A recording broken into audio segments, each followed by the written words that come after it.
दोस्तों, महाभारत में हमें कर्ण की दानशीलता देखने को मिलती है। उन्होंने आजीवन ही सबको सब कुछ दान में दिया और कभी भूल कर भी किसी को निराश नहीं होने दिया। किंतु आज हम आपको उनके अंतिम दान के संदर्भ में एक ऐसी रोचक कथा सुनाने जा रहे हैं जिसे सुनकर आपको भी ये पता चल जाएगा कि आखिर क्यों कृष्ण ने उन्हें महादानी कहा था। नमस्कार और एक बार फिर स्वागत है आप सभी का आपके अपने वीडियो कलश यूट्यूब चैनल पर।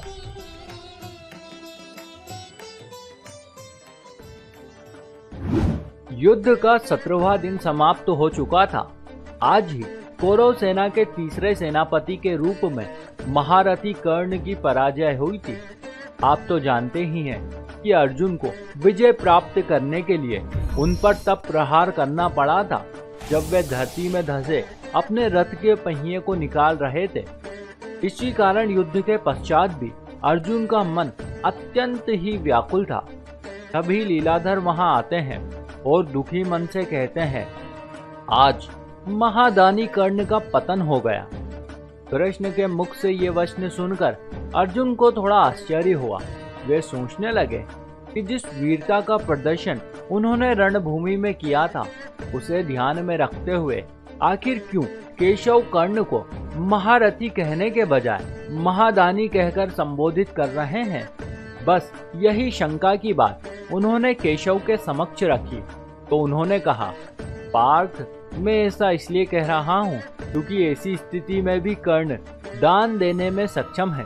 इस पर अर्जुन ने कहा, हे माधव, मैं आपके कथन पर संदेह तो बिल्कुल भी नहीं कर सकता हूँ, किंतु फिर भी जिज्ञासा के वशीभूत होकर बोल रहा हूँ। जो व्यक्ति अपने जीवन की अंतिम सांसें ले रहा हो, भला वो कैसे दान दे सकता है। इस पर उन्होंने कहा, आओ मैं तुम्हें दिखाता हूँ। वे दोनों ब्राह्मण का वेश धरकर उस महादानी के पास पहुंचे जो कुरुक्षेत्र में अपनी अंतिम सांसें ले रहा था। अपने समक्ष ब्राह्मणों को देखकर कर्ण ने उन्हें प्रणाम किया और कहा, हे ब्राह्मण देव, आपका स्वागत है। कहिए, मैं आपकी क्या सेवा कर सकता हूँ। इस पर कृष्ण रूपी ब्राह्मण ने कहा, हे अंगराज, हम तो आपके पास दान की आशा लेकर आए थे, किंतु क्षमा करें, हमें आपकी स्थिति का ज्ञान नहीं था, अतः हम यहीं से खाली हाथ लौट जाते हैं। इस पर कर्ण ने उन्हें रोकते हुए कहा, हे ब्राह्मण देव, कृपया रुकें। मैं आपका आभारी हूँ कि मेरे अंतिम समय में आपने मुझे दान देने का सौभाग्य दिया।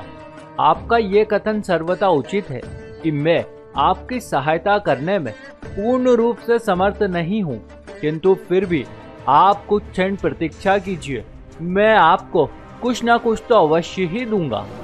इतना कहकर वे मन ही मन सोचने लगे कि आखिर वे इस समय में उन्हें ऐसा क्या दे सकते हैं। तभी अचानक से उन्हें ध्यान आया कि उनके 2 दांत स्वर्ण से मड़े हैं। बस फिर क्या था, उन्होंने उसी क्षण उन दांतों को तोड़ डाला और उन पर मड़े स्वर्ण को निकालकर सामने खड़े ब्राह्मण को देते हुए कहा, ये लीजिए ब्राह्मण महाशय, इस समय मेरे पास देने के लिए सिर्फ इतना ही स्वर्ण है, कृपया इसे स्वीकार कर मुझे अनुग्रहित कीजिए। महादानी की दानशीलता को देख ब्राह्मण रूपी अर्जुन की आंखें नम हो गई। तभी माधव ने कहा, हे अंगराज, हमें इससे अधिक चाहिए भी नहीं, इतना ही हमारे लिए पर्याप्त हो सकता था, किंतु ये झूठन है और एक ब्राह्मण होने के नाते मेरा धर्म मुझे ये झूठन स्वीकार करने की अनुमति नहीं देता है। अब राधेय थोड़ा परेशान हो गए और विचार करने लगे कि ब्राह्मण का कथन तो सर्वथा उचित है, किंतु विडंबना यह है कि इस बंजर रणभूमि में उन्हें जल कहाँ से मिलेगा। तभी कुछ पल सोचने के बाद उन्होंने कहा, हे ब्राह्मण देव, तनिक मुझे मेरा धनुष थमा दीजिए, मैं अभी इसे शुद्ध कर देता हूँ। इस पर वे बोले, दे तो सकता हूँ, किंतु याद रखना, दान नीति के अनुसार यदि तुमने एक ब्राह्मण से श्रम करवाया तो फिर यह स्वर्ण तुम्हारे द्वारा दिया गया दान नहीं, अपितु मेरे द्वारा किए गए श्रम से अर्जित होने वाला प्रतिफल हो जाएगा। इतना सुन दानवीर को दान के नियमों का भान हुआ और उन्होंने स्वयं ही कष्ट और पीड़ा से कर्राते हुए दूर पड़े उस धनुष को थामा और वरुणास्त्र का संधान कर जल उत्पन्न किया। तब उस जल से स्वर्ण को पवित्र कर ब्राह्मण देव से कहा, अब आप ये दान निसंकोच स्वीकार कर सकते हैं। ये पूर्ण रूप से शुद्ध है। कृपया आप इसे स्वीकार कर मुझे अपने कर्तव्यों से मुक्त करें। महादानी की ऐसी अटूट वचनबद्धता को देखकर वे दोनों आश्चर्यचकित रह गए। उन्होंने अपना वास्तविक रूप धारण कर महादानी का अभिवादन किया।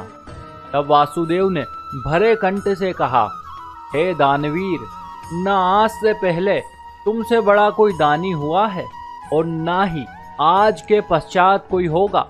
मैं तुम्हें अपनी शरण में लेता हूँ।